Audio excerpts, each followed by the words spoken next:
Welcome back to Behaviorally Speaking, Leadership for Changemakers, the podcast where leadership meets behavior science and where educators, clinicians, and humans grow. As we step into 2026, we're starting with a conversation about leadership before the title, before the credentials, and before the corner office. Because here's the truth. Leadership isn't a position. It's a pattern of behavior. Today's guest embodies that idea through curiosity, service, and intentional action long before formal authority. I'm joined by McKinnie, a senior at Temple University, double majoring in financial planning and real estate, an incoming participant in Vanguard's Financial Advisor Development Program, a property manager, hospitality professional, and a global immersion program scholar. And in full transparency, Mikhaela is also my daughter. She's here not because of that relationship, but because of the leader she's becoming, the values she lives by, and the behaviors she practices every day. This episode isn't about parenting or legacy. It's about leadership in practice, leading while learning, serving before supervising, and building credibility through consistency rather than position. As you listen, I invite you to reflect on the leadership behaviors you're already practicing and how they shape the environment and relationships around you.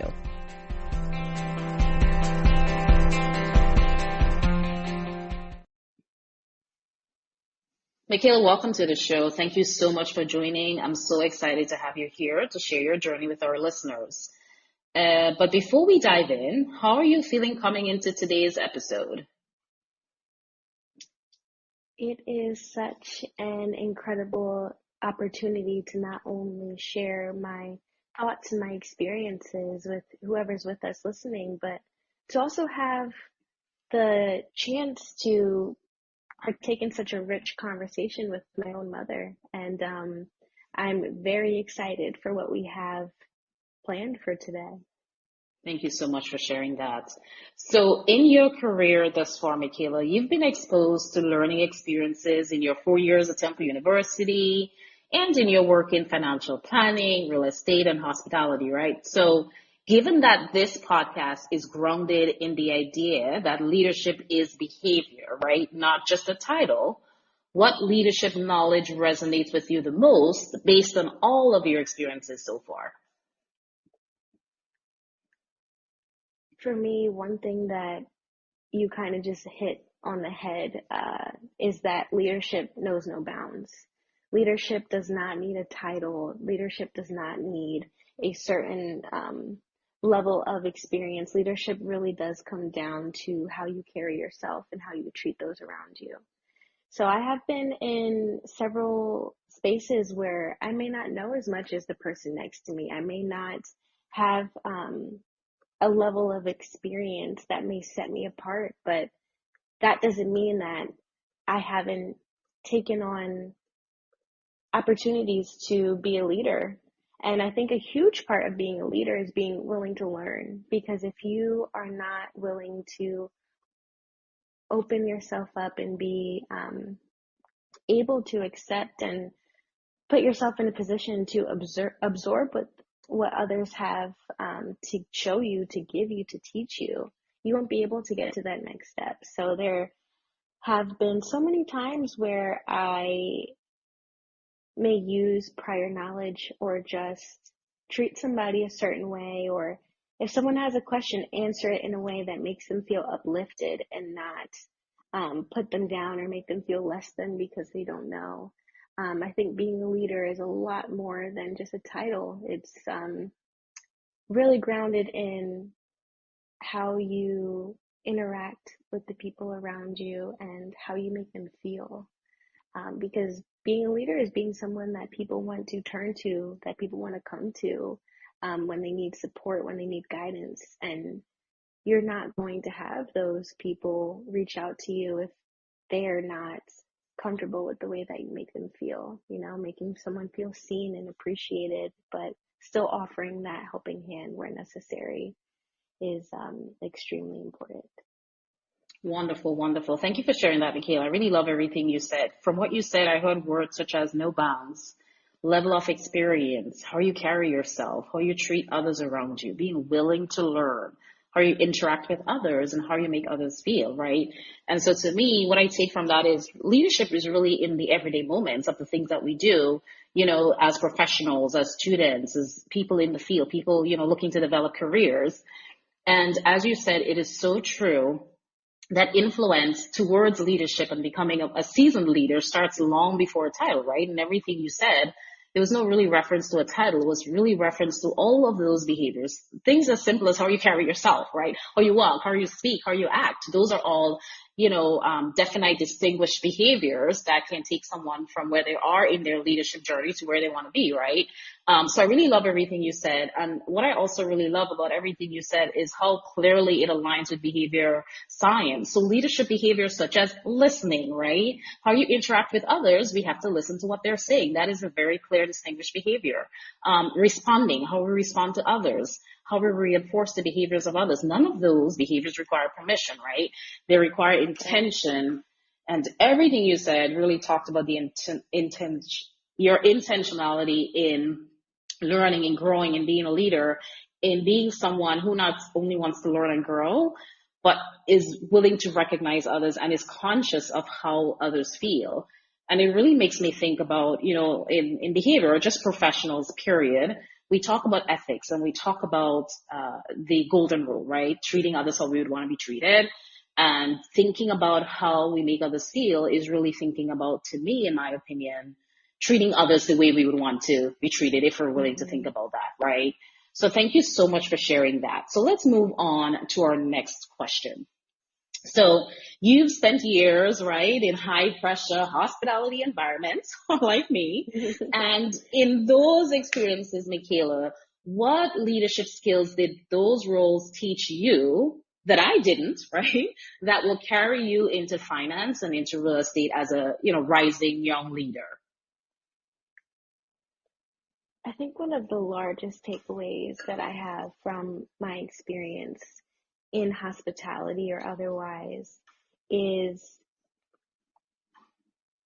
making sure that every interaction you have is one that you're proud of.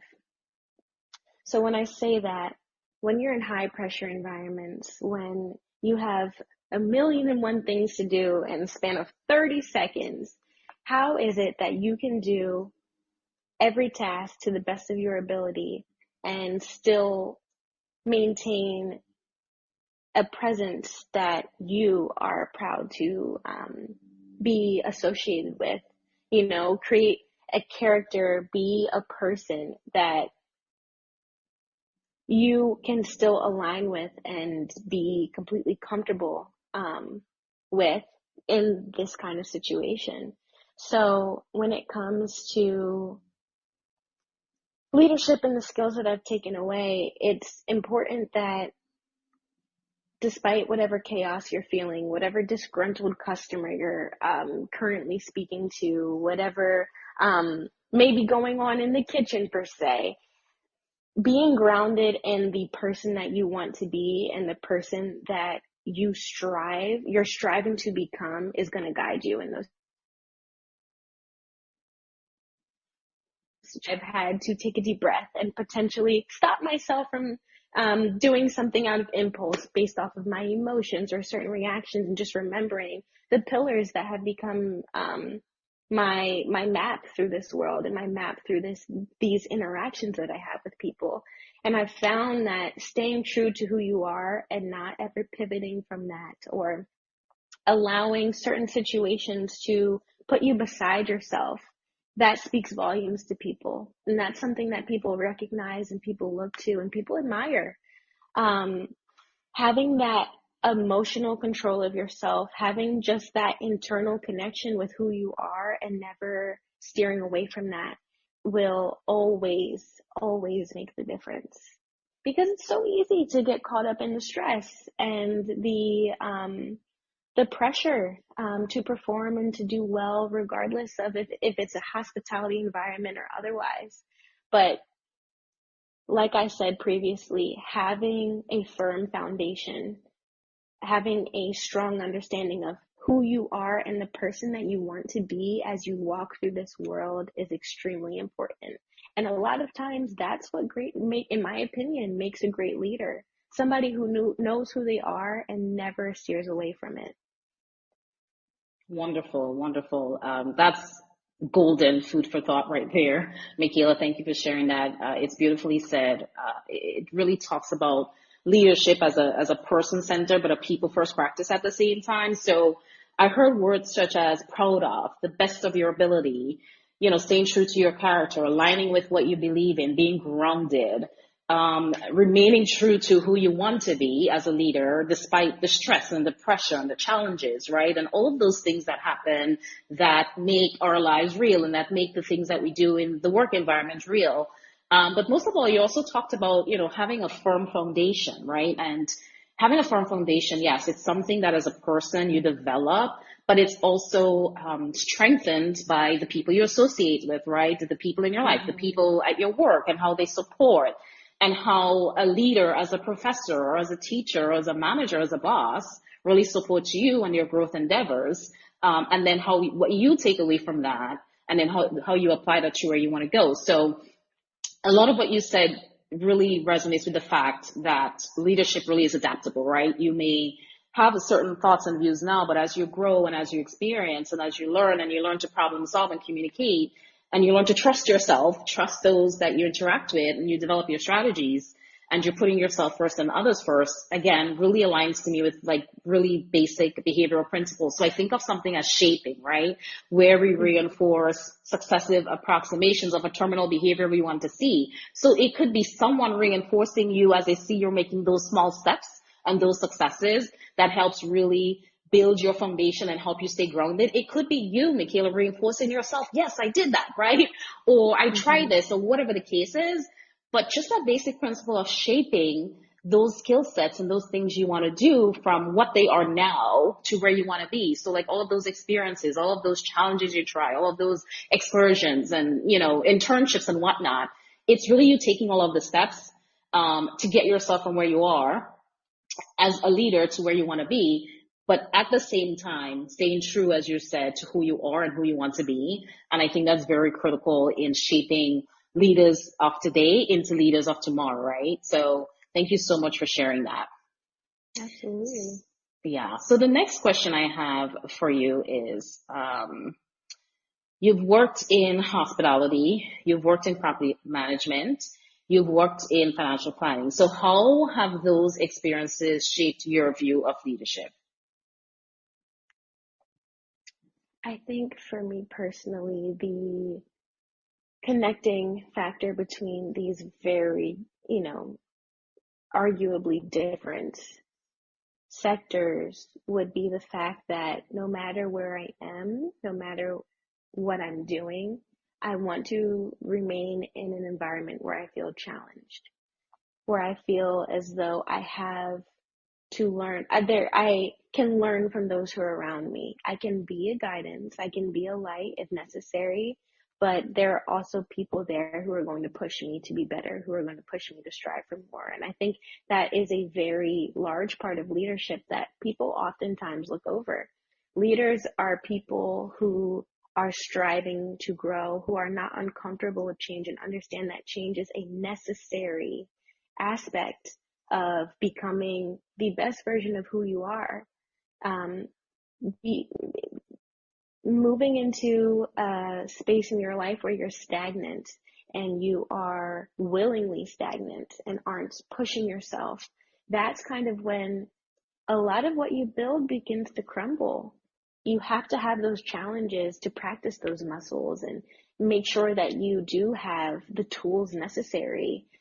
So with these different sectors and environments that I'm in, I am going in willing to learn. I think a lot of us have heard, if you're the smartest person in the room, that's not the room you belong in.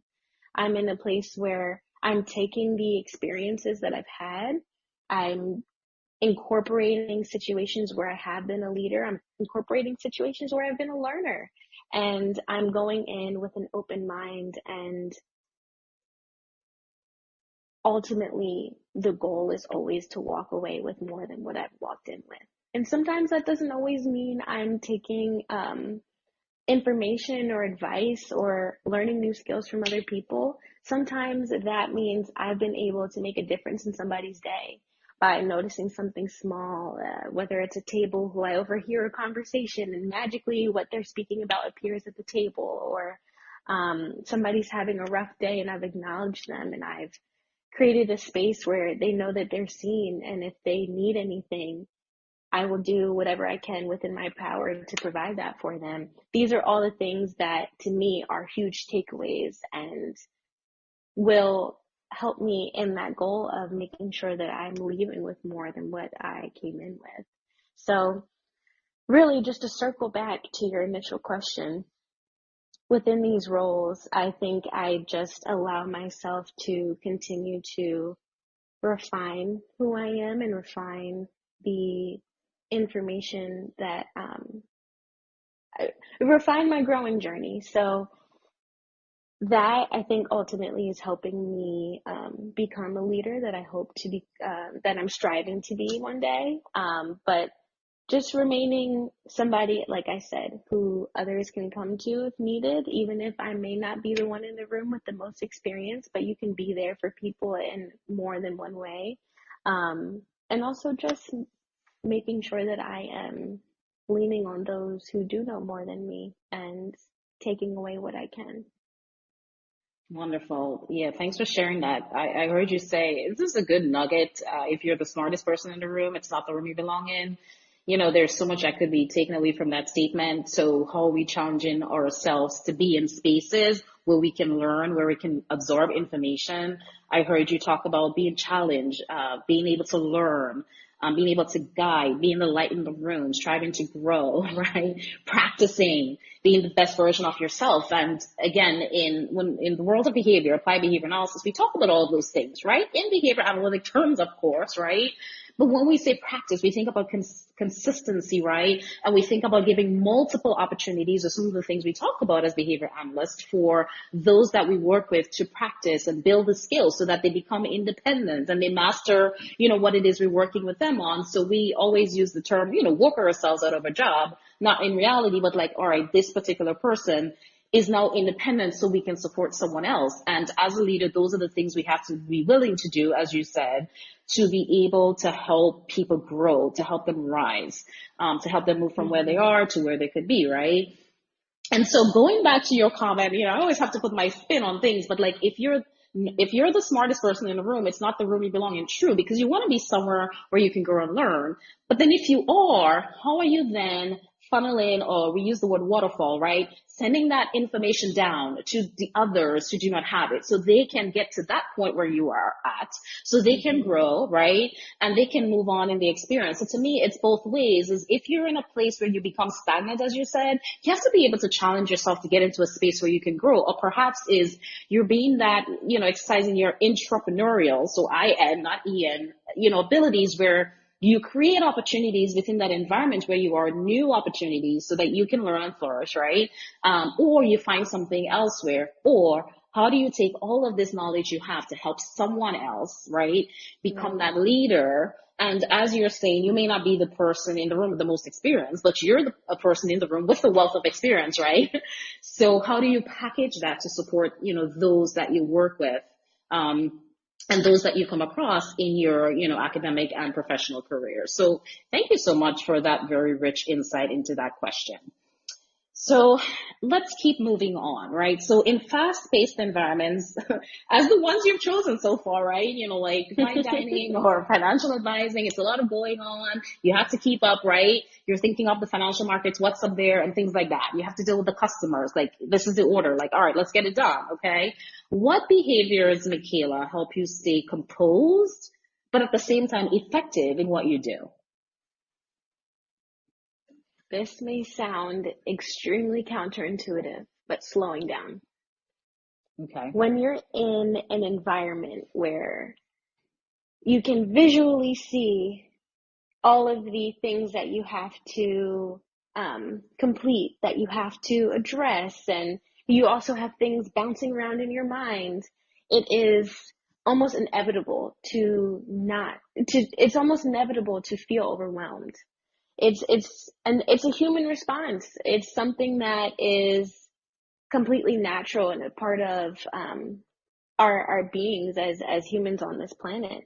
But what's important in those situations is to focus on what you can focus on in that moment.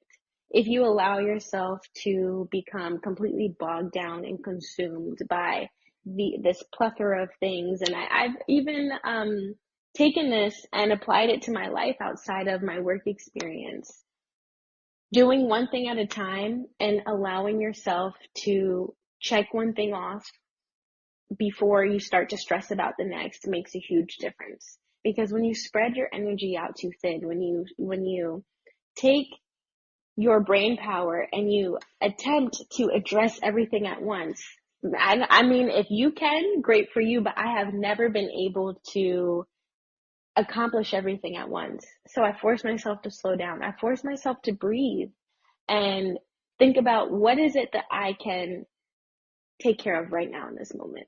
And that's what I start with. And then I continue. I have, I create a mental list, and that's just kind of what I continue to check off. And there have been plenty of times in multiple work environments where people are like, Mikhaela, you never seem stressed. You never seem like this is overwhelming or this is something that you can't handle. And it's because I force myself to stay in the moment, because otherwise you will become completely bogged down by all of the tasks that are being that are nagging at you. So if you can, take care of one thing and then move on to the next and then move on to the next and so on and so forth, it becomes something that's manageable. It becomes something that isn't as overwhelming or just taking over your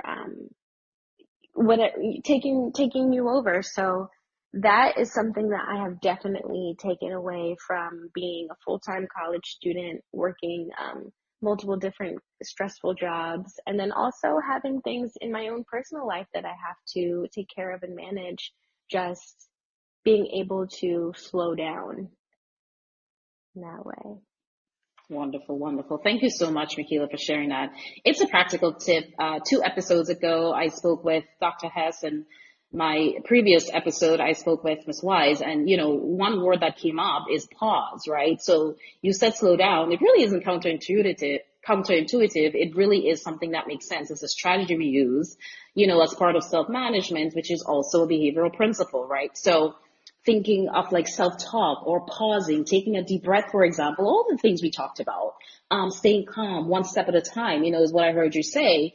Because in our careers, fast, slow, right? But perhaps most so in the fast ones, we can become overwhelmed, or in careers like education or special education, for example, or dealing with challenging behaviors, right? You are at some point going to become overwhelmed, and we have to be able to step away, take a break. Sometimes we say to teams, have a word or have a cue or a signal. So if I put my hand up, everybody knows I need to tap out and someone steps in, right? Or if I just say break, everybody knows like I need to tap out. So it's really a form of pausing, where we're able to manage our own emotions. It's really a practical tip, and self-management is really foundational for leading others. Because Mikhaela, as I often say, if we can't manage ourselves and if we can't take care of ourselves and our own emotions, how are we ever going to do that for others? And how are we going to teach and help people do that, right? So it's very important, and it's really good to hear that, you as a rising young leader already, engaging in those skills and those self-management behaviors where you're managing you as a person and how you interact, and then how you then challenge yourself to continue to grow and improve. So it's very critical. Slowing down is what I often say. And you'll hear me say this a lot. I mean, I said it in previous episodes, but since COVID, it's like the world was already fast and it's just become faster, right? And it has no intention, from my perspective, of slowing down, because as most things become automated, things just move faster. So, I even think of in our field, I said it with Dr. Hess, but also like meetings.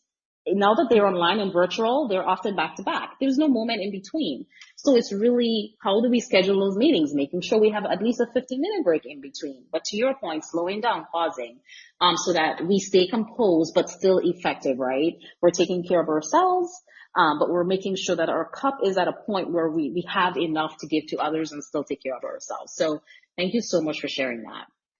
So Sure. And go if I ahead. may, I wanted to build off of a point that you made.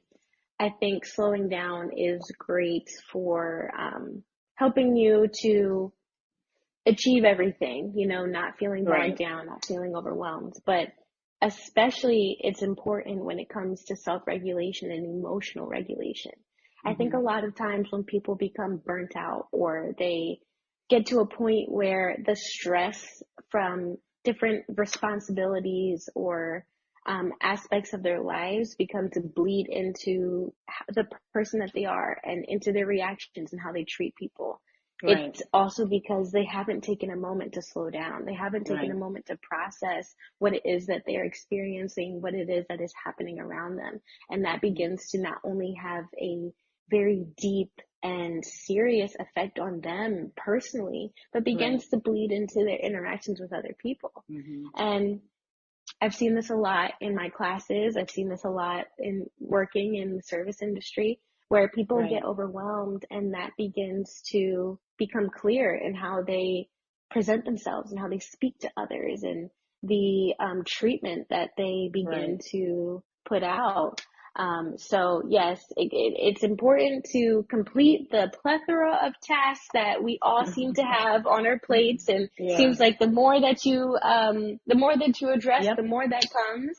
Absolutely. But yes, it's important for that, but it's important for you as a person because, like you mentioned, we live in an extremely fast-paced world where all we're trying to do, every single one of us, is to keep up. Yeah. To go along to get along. So it's Yes. important that we also take a moment to slow down for ourselves Right. because it's an adjacent point, but to what you said earlier of, okay, if you can't manage yourself, how are you going to manage others? But it's also like, if you don't take care of yourself, how can you have to take care of you first, right? Others may be there to support you, and if that's the case, that's an extreme blessing. And having people to lean on is extremely important, but you have to be able to lean on yourself. 100%. Couldn't have said it better. Thank you for adding that. So I think, this whole conversation of, taking a break, stepping away, segues nicely into, the next part of our conversation, because we're going to talk about travel a bit. And, travel could be a form of taking a break, like, stepping away from the hustle and bustle and just getting yourself to a space where you can just relax yourself, regroup, right? And things like that, and keep yourself at that point where you want to be. So, you're an avid traveler. You were selected for Temple's Global Immersion Program to Vietnam. How does travel and cultural exposure influence leadership and decision making? And the part of the reason why I'm asking this question, Mikhaela, as you know, I always say, everybody, they have the opportunities to travel at least once. It doesn't matter how far you travel, right? You just travel out of what you know, see something new, experience something new, because as we say in behavior analysis, there are behavioral contingencies, right? And the contingencies you experience in a new place, you would not have experienced in the place where you are. So it exposes you to all of those new behavioral contingencies that then creates the opportunity for you to grow, learn new behaviors, meet new people, see new things like that. So having said all of that, how does travel, Mikhaela, and cultural exposure influence leadership and decision making from your perspective? And the second part of that question is, what are you hoping to learn about leadership globally? What I want to start with is actually a word that you just used, and that's perspective. When you take a moment to travel, put yourself in someone else's environment, challenge yourself by being somewhere completely new and utterly different, in some cases, to what you are used to, it broadens your perspective in a way that is not only beneficial to you as an individual, but may also be beneficial to those who you have around you in your life. And this analogy that I'm about to use was coming to me as you were, asking me this question and kind of setting everything up. But I feel like what you're used to, what you've grown up around, what you've been exposed to, if you have a cloth in front of your face, that's one hole through that cloth. You can see, you have an experience of the world, but you have that one hole. And yes, some people's holes may be bigger than others depending on what experiences they've had growing up, but you have that one. When you take a moment and you travel, and even if you don't have the means to travel, or if that's not something that you're necessarily interested in, when you challenge yourself, when you try something new, when you do something that forces you to be a little bit uncomfortable, to be in a space that you to be in a space where you have no choice but to adapt and work your brain in a different way, or just do something that's a little different out of your routine, that hole continues to get bigger and bigger and bigger, and you get to see more of the world around you. And when you have that lens, when your lens is broadened, you can see things and notice things you may not have ever been able to before. And that's not any fault of your own. It's not. It's just, that's what you had. Those are the tools. But when you put yourself in these situations, and you put yourself out there, you're gaining more tools. And like I said just prior, yes, that's important for you as an individual, but it can be so much more important for those around you. And I think that this is extremely true because I've had my own personal experiences with this. I'm not sure if this is something that the listeners know already, but I grew up in Upper Darby, and Upper Darby has been coined as the world in one place. Right. And growing up in that community, I remember walking through the halls of my school and hearing several different languages, people from all over the world.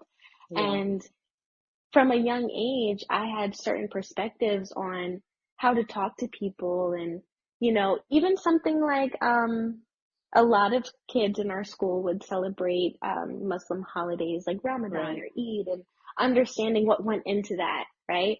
Someone who may not be exposed to that might not understand that most, if not all, of the people who partake in these holidays are fasting all day. So that may affect their energy. They may affect how they're feeling. That may affect even how they feel, emotionally. So little things like that. That's just a small example, but I feel that traveling helps me see my world better and potentially see the world through other people's eyes. And I think a huge part of being a leader is being able to put yourself in other shoes and having the opportunity to do that. And again, travel is not the only way where you can expose yourself to something new, but being able to do that and work your brain, like I said, in a different way is just extremely important. Now, for the second half of your question, what am I hoping to take away? As you mentioned, I have done a good amount of traveling. I've been to several different countries in Europe. I've been, that's Canada. I've been places around the US. We are from Grenada, so I definitely have that experience from being a bunch of different places. I even forgot Egypt and Africa, but I haven't been over, I haven't been to any of the countries in Asia, and it was just extremely interesting to me because growing up, I've had a few friends who are from Southeast Asia and Vietnam specifically. So I'm excited to, again, have an opportunity to broaden my horizons, experience something that's completely new to what I'm used to, but also make those connections. I've grown up trying the food and being exposed to certain holidays and aspects of Vietnamese culture. So to be able to see it in the lens of the country itself, and also be able to see it from a leadership perspective, because just to break down the program a little bit, this is with Temple's Fox Business School. So while we are there, every day we will be visiting different businesses.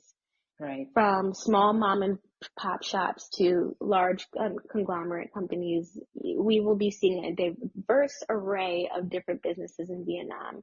And currently Vietnam is an emerging power in the like supply world. Okay. They are currently exporting more than they're importing. And for a smaller country compared to China right above them, who has been known across the globe as a country that does produce and supply a lot of the world's resources, for Vietnam to kind of be jumping up in the list and becoming an emerging global leader, it will be, I'm very excited for the opportunity to learn from these people and these companies who have Right. worked hard to become a leader and to what they're doing to continue to their upward trajectory. So that's also something that I'm very excited to gain from being there. Wonderful. Thank you so much for sharing that, Mikhaela, and for, adding all of that wonderful, rich information you shared, right? So I heard you say things like perspective, right? And often we hear, perspective is your perspective. Someone's reality may be different, right? I also heard you use the word uncomfortable. So I've also heard people say you have to become uncomfortable to become comfortable, right? With those experiences, because unless you try them, as you're saying, you only know them from afar, but to put yourself in, you're able to experience it and take away from it, right? And I also heard you use the word learn. I always say in life, what have you learned from this experience? Whether whether you believe your experience is beneficial or you believe it was harmful, you believe it was challenging, what can you take away from it? What is one thing, right? And so the mindset of being willing to learn something, at least one thing, obviously you're going to learn multiple things from your experience, but being able to take that away and add that to your toolbox, right, of skills you can use now as a budding rising leader, or as you move, further into your positions and into your career, to be able to use those skills, use those tools, pull them out when you need them, and support others, right? You mentioned, being able to see and notice things you haven't, and that is absolutely so true. And a simple change in behavior, a simple change in the way we do things, put other things in our sight that were right there that we've never seen before. And we had this experience yesterday, Mikhaela, where we noticed a particular, design that was always there for years, but it took that person to change of behavior, to paint it in a different color, right? Behavior. Mm-hmm. Painting is an observable behavior. And that decision now made that landscape, right, that background so much more obvious. So sometimes it's those subtle changes and subtle changes in our behaviors that allow us to see all of those things we couldn't see and notice the things we couldn't.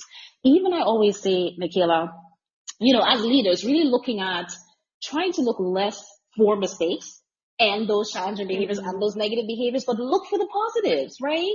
Oftentimes we're so over focused on the negatives, but what are the people we interact with? What are they doing well? What are they doing great?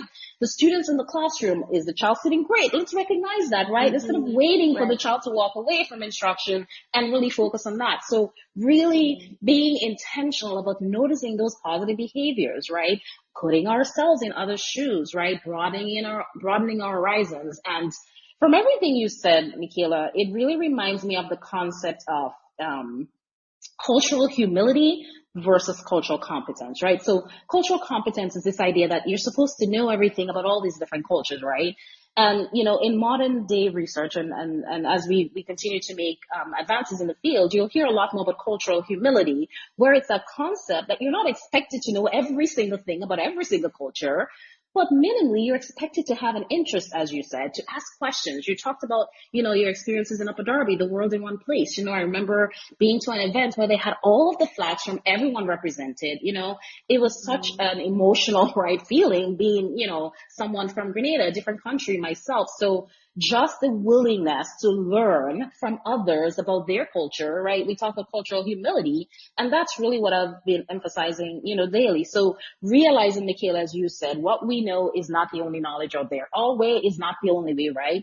The world is a large place. It's a broad place. It's a big place. Absolutely. And seeing how culture shapes business decisions, how culture shapes your decisions. I honestly believe your diverse upbringing, right? Being able to interact with people from so many different parts of the world, so many different cultures, but then again, just from yourself having, a diverse background, right? Ethnicity from Grenada, ethnicity from St. Vincent, right? And other parts of the world. It really, really shapes how leaders, guide their conversations about culture and about inclusion about diversity. And at the same time, Mikhaela, what I also talk about is staying true to our values.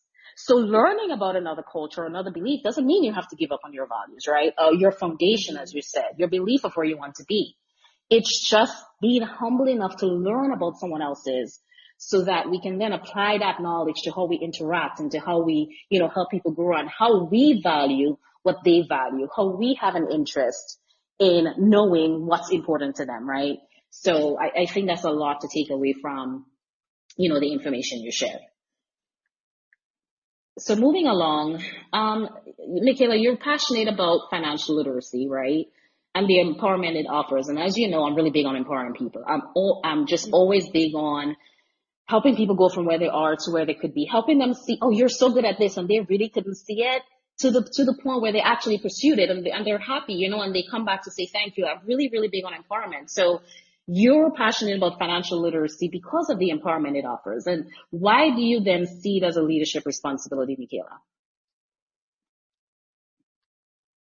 So a large reason why financial literacy has become something that is,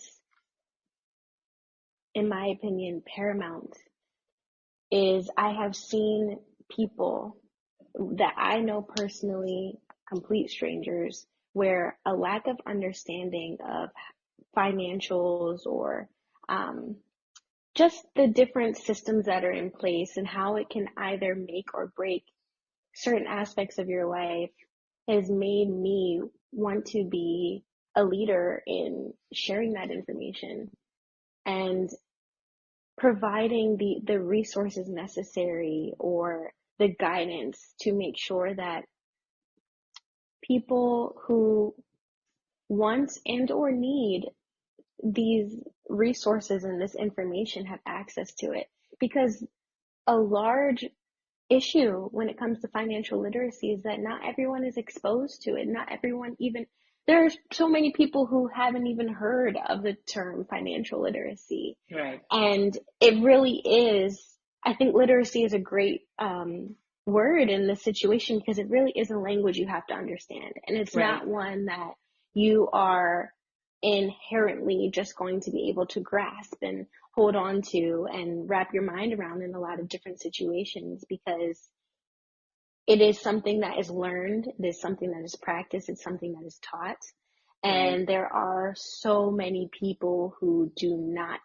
It's one thing to not have the resources, and it's another to not even know that you need resources. Right. You understand what I'm saying? True. Absolutely. Yeah. So that was just something that was very heartbreaking to me, because in this world, in this society, and the economy that we live in, not having these understandings and not being able to empower yourself through your finances and just how you manage your money, it can really make a big difference in your life. And it's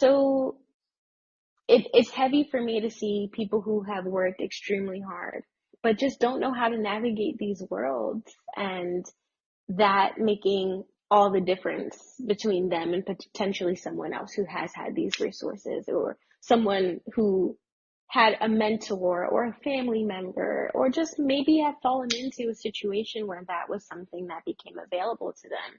But it's something that I want everyone to be able to have access to, regardless of what you look like, where you come from, what it is you want to do in this life. It's something that financial literacy is something that can be freeing, but it's also something that can feel so restricting and life altering if you don't have it. So I just am very, I hope that it comes across, but very passionate about making sure that those who want and or need that information can have that access. So I'm extremely, extremely excited to join Vanguard on that mission. I heavily align with their values. I heavily align with their client first approach to everything that they do. Especially coming from hospitality, this isn't something that I brought up earlier. I wish I had, so I will now. Okay. But another thing that connects all of these sectors is just people. Having a commitment to people and making sure that their experience is one that they walk away from feeling great about. Whether it's having a great experience at a table, giving the best service possible, or somebody who's going through an extremely tough time in their life.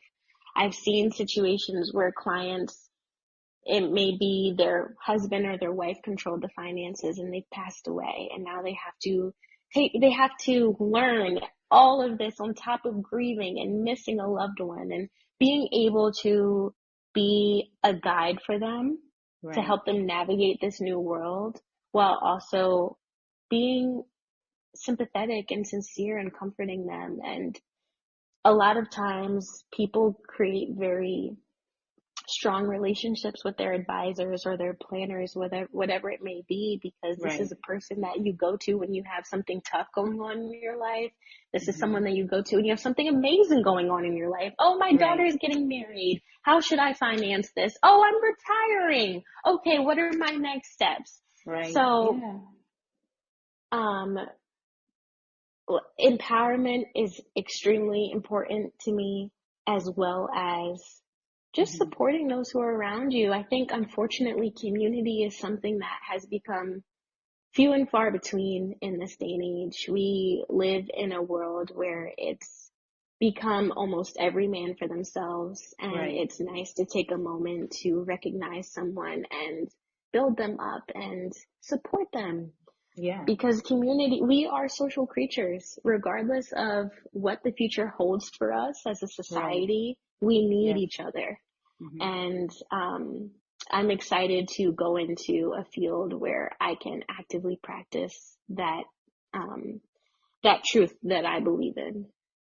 Wonderful, wonderful. Thank you for sharing that. And, everything you just said is so powerful, because I always, come back to behavior, but money, impacts every decision that we make, right? So we have money or we don't have money, it doesn't matter. It impacts our decision. So even if we're feeling, a way, or we're thinking something and we make that decision and others can't see our internal thoughts, those behaviors that then follow, we can see it. So if people don't understand money, they don't understand financial literacy, they're vulnerable, right? And as you said, leaders have a responsibility to educate and empower, not just advise. So in your field as a leader, financial literacy is about giving people control over their future.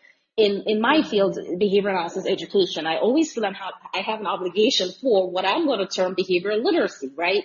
Helping people understand basic principles of behavior, helping people understand antecedent management. What are some of the things I can do, right? If this is the behavior I want to see, this is the response I want. To your point, what are some of the things I can do? What are some of the behaviors I can do now to get to where I want to be in terms of financial literacy? So it all comes down at the end of the day, regardless of our fields, to behavior. And as you said, it makes me think of empowerment as ethical leadership in action, right? So two key ethical principles: beneficence and non-maleficence. So beneficence is really doing good. Non-maleficence, right? Really doing no harm. And so really everything you talked about represents those ethical principles. And as leaders, as professionals, right, we're expected to be ethical in our behavior. So acting in the best interest of others, avoiding harm, ensuring fairness, and at the same time, respecting autonomy. So as you move into your field, yes, you're going to have your beliefs, you're going to have your thoughts, you're sharing that information, but respecting that people can choose different paths, right, to achieve financial literacy. So prioritizing all of those things, Mikhaela, you talked about literature, you talked about learning. You also said sometimes you don't know, right? You don't know something. And a phrase I often use is, Mikhaela, you don't know that you don't know what you don't know until you know what you don't know. You follow? I So if follow. you don't know that you don't know something, you just don't know, right? So again, experiencing those different, like I said, behavioral contingencies, having those experiences, moving into our different careers, having conversations, learning. As you said, it's so freeing, right? Those things are big for me, just as you said. We want to move into a place where we don't feel like restricted, right? We're making decisions that alter our lives, alter the lives of others. We're being committed to people. I really love that.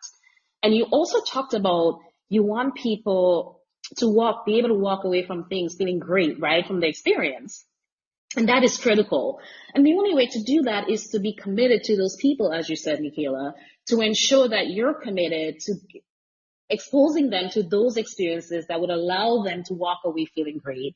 But at the end of the day, from that initial interaction is asking those questions, as I always say, what does a feeling of being great mean to that person? What does it look like, right? As we talked about perspective. So my perspective of this is what needs to happen for me to feel like I'm walking away feeling great might be different than yours or someone else's. So asking those questions so we design what we're doing in a way that aligns with what's important to those people and ensuring that it aligns with what would make them feel great. So, leadership it seems like it's complex, but it's all of those minute behaviors, smaller behaviors that create this bigger picture that you're, developing, that you're, striving to walk into. And that leaders who are in established leadership positions also continue to learn every day so they can continue to improve and at the same time help those that they interact with and those that they serve improve.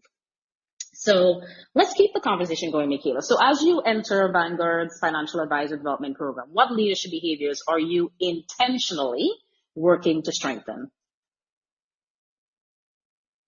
That's a great question. Okay. As far as intentionally working to strengthen, I know that I'm entering this position with open eyes, open ears, and an open heart. Right. I know that I am willing and utterly excited to step into this role and continue to walk down this path that I've always known I wanted to pay for myself. Whether I knew it was financial planning or not, I always knew that I wanted to be in something that I could give back and I could work with others directly and just really show my passion and my true interest in helping people around me. But as far as skills that I would love to build, I think I'm looking forward to work on putting myself in a situation where I'm okay with being wrong. Okay. That's good. To be okay with making mistakes.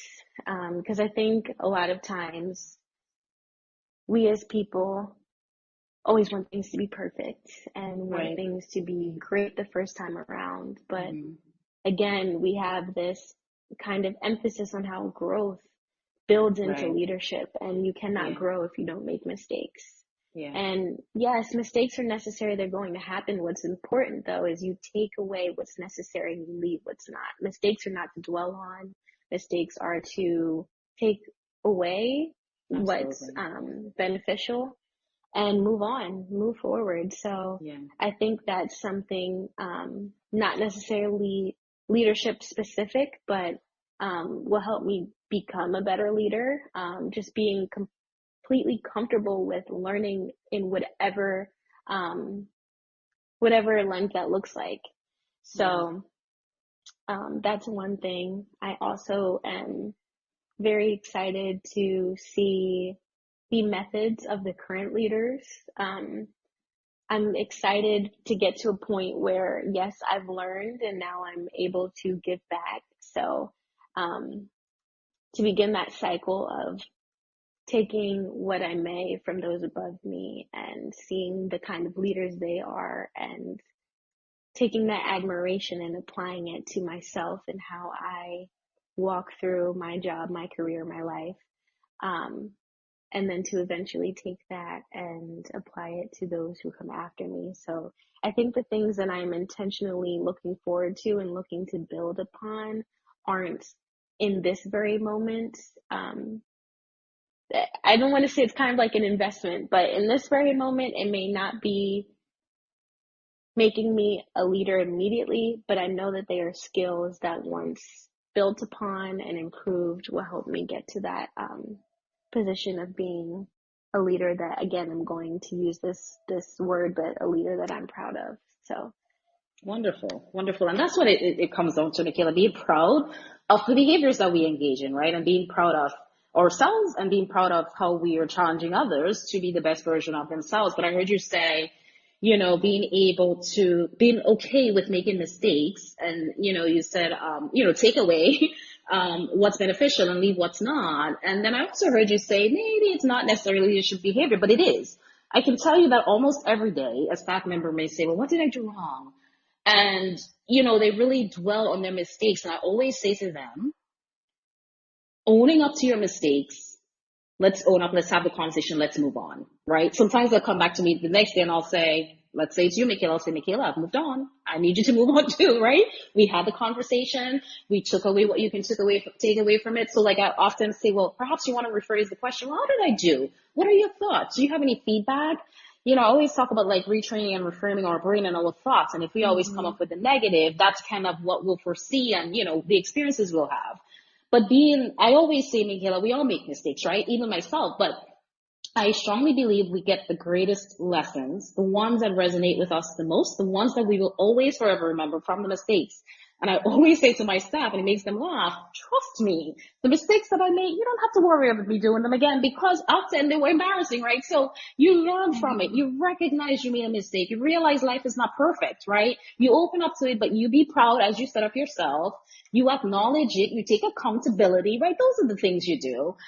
But you must walk away with something, as you said, take with you what's beneficial and leave what's not, keep it moving, move on to the next day, the next moment, things like that. So thanks for sharing. It's definitely an important part of being a leader because a big aspect of being a leader is being able to encourage and support others when they're experiencing moments when they're not feeling at their greatest or their best, right? So it's you knowing that for yourself, but it's really being able to divulge that with the people that you support, being at the same time compassionate, validating their feelings and emotions, right? So you're not ignoring it, but the strongest message you want is you want them to not dwell in it. I often say to people, all right, you have today to cry.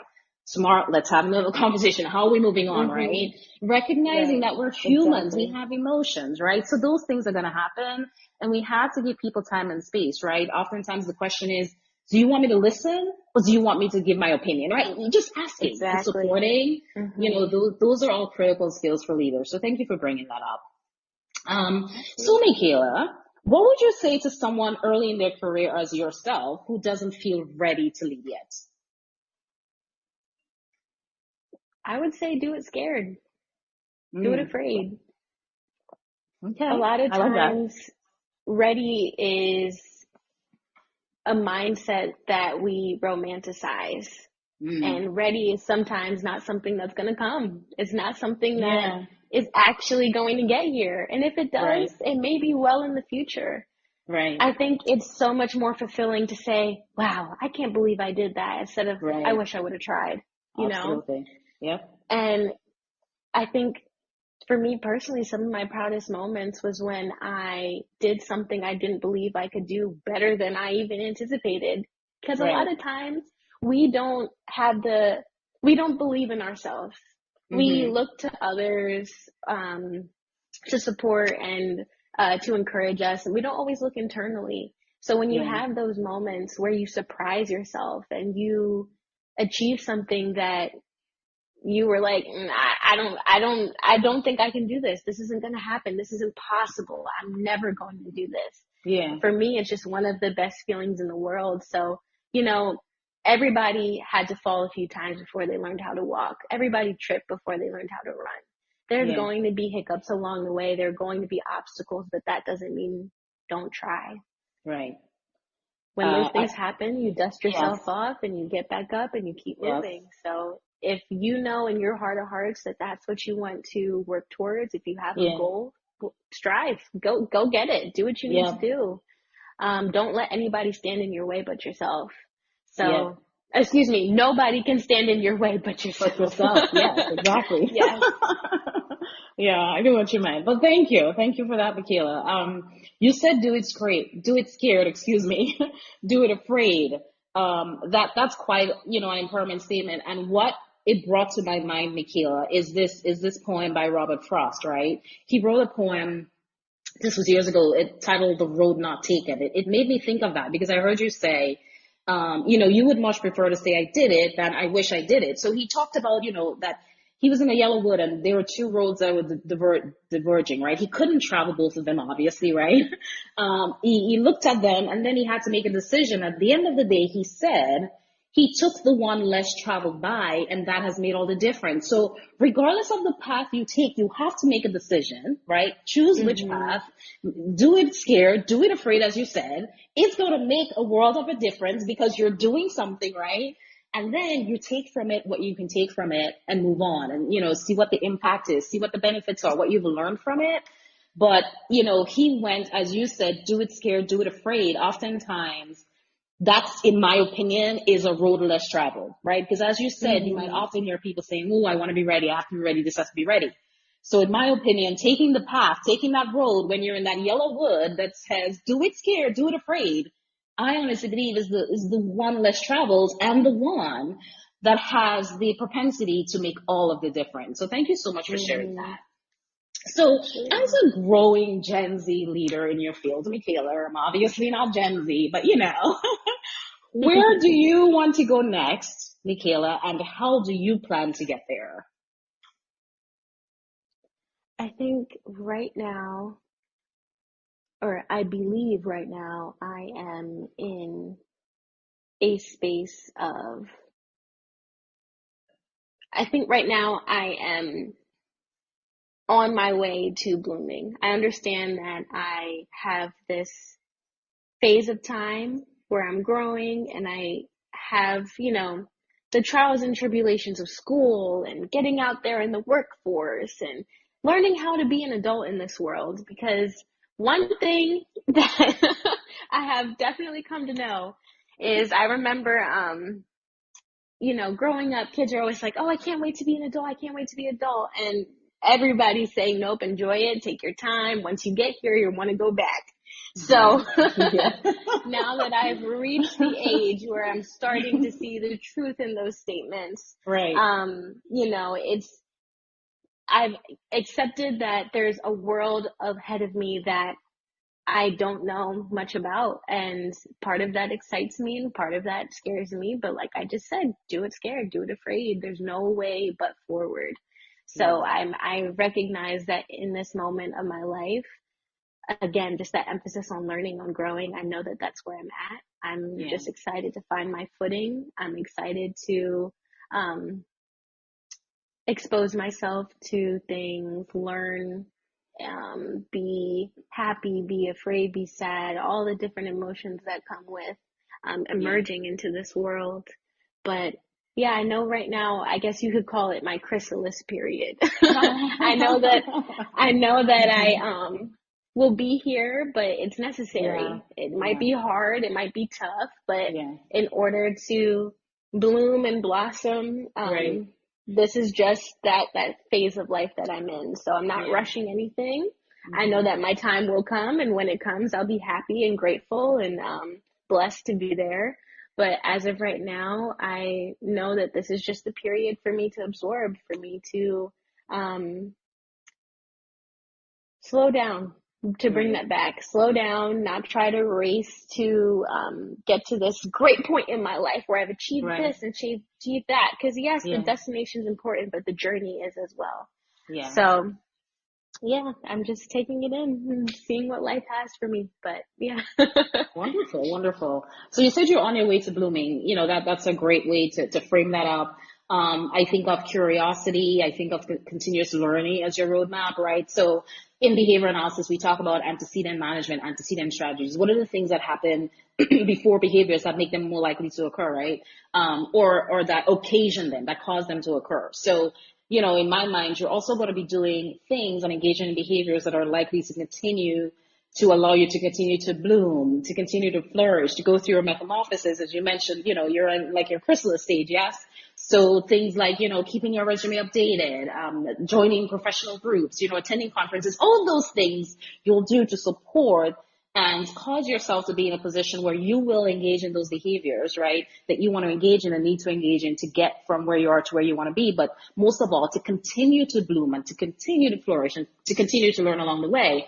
Because if you're able to do that, Mikhaela, as a budding leader, when you're in a position where you're supervising and leading others, you will most likely be able to encourage them to do the same. And as I always say, as a leader, people should leave, just as you said, feeling greater when they leave your presence or you leave their presence. So if you find another job, whatever the case is, or they move on to another job from your interaction with them, that they feel they're in a much better space than where they were before they met you. And that's critical. As long as you can do that for yourself, you're able to help and guide others to do the same. So thanks for sharing that. So as we prepare to wrap up the conversation, Mikhaela, what are 3 strategies that you want listeners, particularly Mikhaela, I want you to focus in on other young, rising, budding, to use your word, blossoming leaders. What are 3 strategies you want them to walk away with?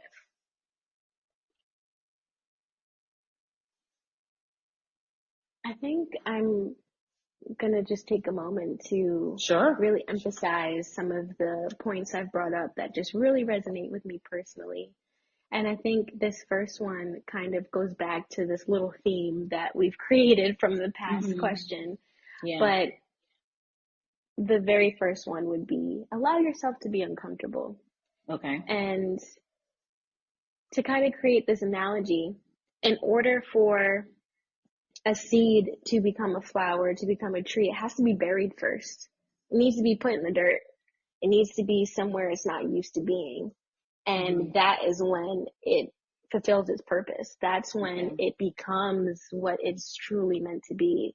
If you just leave a seed sitting somewhere, it's not going to really have an opportunity to become what it's meant to be in this world. It's not until you bury it, you put it somewhere, it may be a little uncomfortable, where it has to struggle a little bit to emerge from the dirt and then truly become what it's meant to be. So allow yourself to be uncomfortable, challenge yourself. You may lose along the way, you may win, but you don't know, so try. Right. So I think that would be the first one. I think the second one would definitely have to be staying true to who you are, knowing who you are in this world. From what I have gathered in my 21 years on this planet, is one of the most important things that you can have.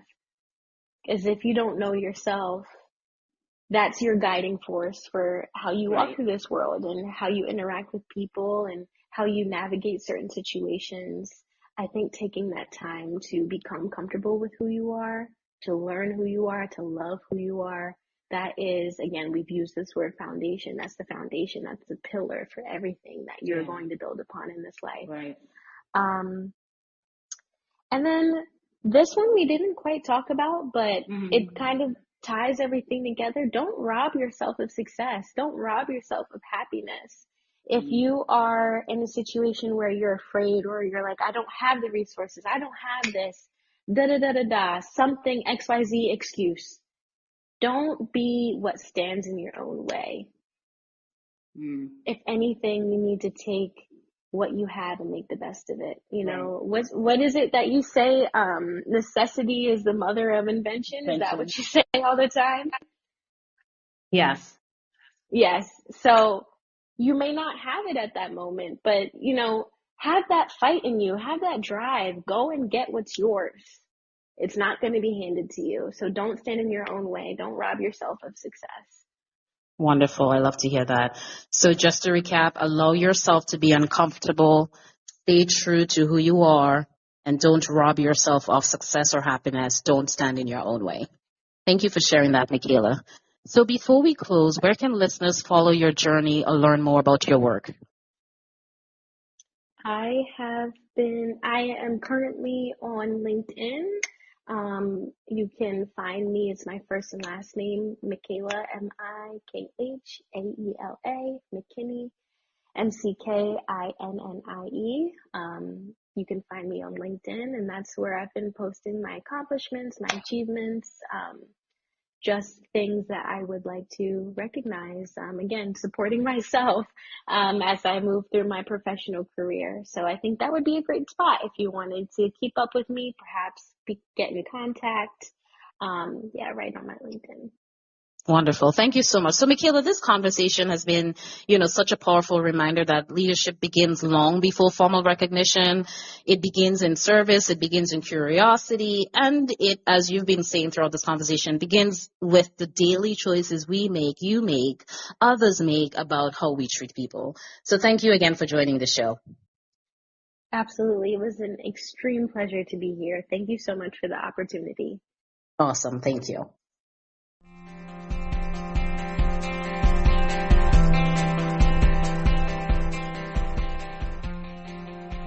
Today's conversation reminds us that leadership isn't reserved for titles or years of experience. It's built in the small moments: how we serve, how we listen, how we learn across cultures, and how we show up when no one is calling us a leader yet. If you're early in your career and wondering if you're ready to lead, here's the truth. Leadership doesn't wait for confidence. It begins while you're still learning, while you're still refining, and while you are becoming. It's not a destination. Leadership is a daily practice. And if you're in an established leadership role, consider this an invitation. Notice and nurture leadership behaviors in others, especially where potential shows up before credentials. Thank you for joining me on Behaviorally Speaking, Leadership for Changemakers. If this episode inspired you, share it, follow the show, and leave a review. Your support helps us reach more changemakers like you. Until next time, keep leading with clarity, compassion, and purpose.